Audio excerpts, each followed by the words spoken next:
안녕하세요, 고택입니다. 오늘 영상으로 소개해드릴 제품은 바로 글로리어스 GMMK 프로 알루미늄 키보드인데요. 글로리어스? 처음 들어보는 회사인데 하시는 분들도 많으실 거라 생각됩니다. 보통 게이밍 기어 브랜드라고 하면 로지텍이나 레이저 같은 제조사들이 워낙 유명하기도 하고요. 글로리어스의 경우 허니콤 타공쉘로 유명한 모델 5, 모델 D 등의 마우스를 국내에 출시하면서 입소문을 많이 탔던 제조사인데, 저도 워낙 경량한 마우스를 좋아하기도 하다 보니 출시 당시 구매를 굉장히 고민했던 기억이 납니다.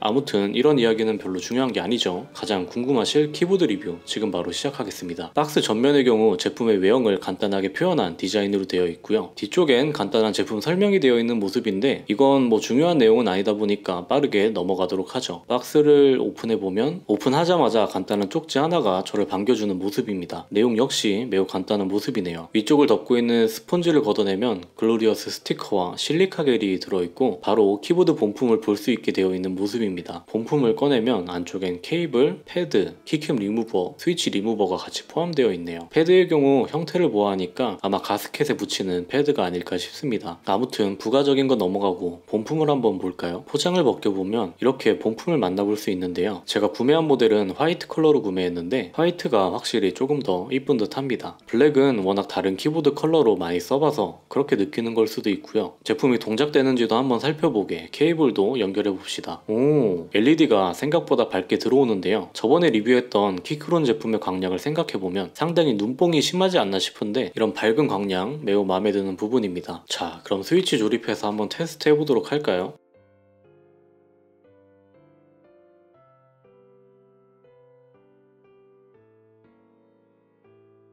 이렇게 조립이 다 되었는데, 키캡을 안 꽂았구나. 키캡도 꽂아줍니다.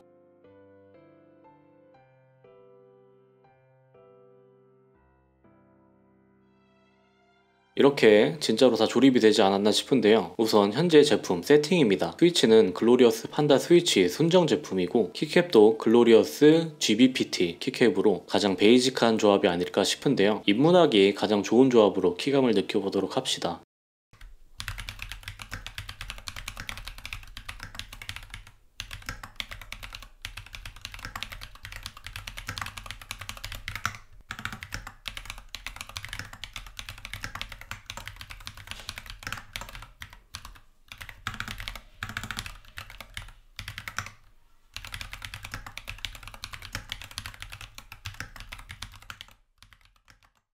이렇게 한번 타건을 해보았습니다. 제가 판다 스위치를 처음 사용해보는데 키감이 정말 만족스럽네요. 다만 여러 후기에서도 볼 수 있듯이 기본 순정 상태의 스테빌 윤활 상태가 그렇게 제대로 되어 있지 않아서 이 부분은 다시 한번 윤활을 해야 할 듯 합니다. 순정 글로리어스 판다 스위치의 키감은 그렇게 나쁘지 않은데 키보드 구매하시면서 한 번에 스위치, 키캡까지 선택하신다고 하면은 위 조합도 강력 추천드리고 싶고요. 저는 한번 시간을 내서 풀 윤활 작업도 진행을 해봐야겠습니다. 아무튼 예전부터 작은 사이즈의 키보드를 좋아하다 보니 이렇게 컴팩트한 제품을 만나볼 수 있다는 것부터 굉장히 만족스러웠는데 풀 알루미늄 플러스 가스켓 디자인이라 더더욱 마음에 드는 게 아닐까 싶어요. 자, 그럼 제품에 대한 총 평가입니다. 우선 장점 부분부터 살펴볼까요? 첫 번째, 가성비가 좋다. 20만원이 넘어가는 키보드에 무슨 가성비냐 하실 수 있는데 이 제품은 가성비가 좋은 편에 속합니다. 20만원 초반대로 풀 알루미늄 하우징, 가스켓 결합 방식, 핫스왑이 포함된 모델을 쉽게 구매할 수 있는 게 아니기 때문입니다. 알루미늄 키보드를 입문하시려는 분들도 계열의 압박만 적응해보신다면 매우 만족스러운 제품이 되지 않을까 싶어요. 두 번째, 정방향 기판 설계입니다. 기판이 정방향으로 되어 있어 이것저것 사용자가 커스터마이징하기 편리합니다. 키캡을 아무거나 사용해도 높이 제약 없이 호환 가능하니 키캡 놀이할 때 큰 장점이라고 볼 수 있죠. 세 번째, 커스텀이 가능한 노브. 일반적인 키보드에서 보기 힘든 노브가 이 키보드에는 장착이 되어 있는데요. 이게 사용하지 않았던 분들이라면 큰 장점이라 느끼기 조금 힘들 수도 있는데 은근 사용해보면 편한 부분 중 하나라고 생각됩니다. 예를 들면 게임을 즐기다가 갑자기 볼륨 조절이 필요할 때 Alt 탭 해서 볼륨 조절하기 불편하잖아요. 이럴 때 그냥 바로 키보드 우측 상단 노브를 돌려주면 매우 간편하게 볼륨 조절이 가능해지죠. 꼭 볼륨 조절로만 사용하는 게 아니라 글로리어스 자체 소프트웨어를 활용해 입맛대로 세팅이 가능하니 각자 마음에 드는 세팅을 찾아보시는 것도 좋은 방법이라 생각됩니다. 네 번째, 핫스왑. 앞서 설명드린 핫스왑의 경우 일반적인 솔더링 방식의 키보드와 달리 입맛대로 키보드 스위치를 변경할 수 있다는 큰 장점이 있습니다. 따라서 영상에서 보신 것처럼 원하는 스위치를 장착해 자신만의 키보드를 만들 수 있다는 건데, 사람이라는 게 익숙해지면 다른 걸 찾아보게 되잖아요. 적축을 쓰다 보면 흑축을 써보고 싶고, 청축을 쓰다가 갈축을 써보고 싶고 하다 보니